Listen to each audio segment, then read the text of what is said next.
Bonjour à tous. Dans ce vidéo, nous avons fait une résumé des travaux pratiques et le but est de familiariser les étudiants avec MATLAB Simulink en simulant les réponses temporelles et fréquentielles de systèmes du premier et deuxième ordre en boucle ouverte et en boucle fermée. Cela implique d'analyser comment ces systèmes interagissent dans différentes conditions et comment les contrôler efficacement.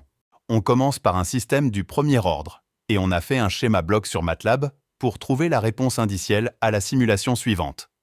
Et puis, nous avons étudié la réponse fréquentielle, spécifiquement le diagramme de Bode et le script, pour tracer le diagramme à MATLAB, et nous avons étudié aussi d'autres diagrammes, s'appellent le diagramme de Nyquist, et on a fait le script pour tracer ce diagramme, et on passe à le système du deuxième ordre. On va étudier l'étude préliminaire ET, après on a étudié la réponse indicielle. On a fait un schéma bloc sur MATLAB, et on a observé la réponse sur la simulation suivante. Et on a étudié aussi la réponse fréquentielle, spécifiquement le script, pour tracer le diagramme de Bode sur MATLAB. Le traçage est le suivant, et on a fait d'autres scripts pour tracer le diagramme de Nyquist. Le traçage est le suivant. On passe à la simulation de boucle sans correction. En fait, l'étude préliminaire, et on a étudié la réponse indicielle, et on a tracé le schéma bloc sur MATLAB qui trouvait la simulation suivante.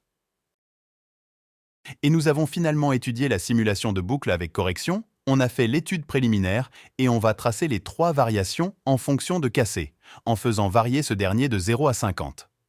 Voici donc le script sous MATLAB, et on a trouvé la trois simulations suivantes. Et après, on a étudié la réponse indicielle, on traçait le schéma bloc sur MATLAB et observe la réponse de la simulation. Et on a calculé la valeur min de Kc, Gouzi, oméga 0, et d% pour l'erreur de 1%, et finalement, on a tracé le schéma bloc de la réponse indicielle au cas où Kc=89, et on trouvait la réponse suivante. Merci beaucoup d'avoir regardé cette vidéo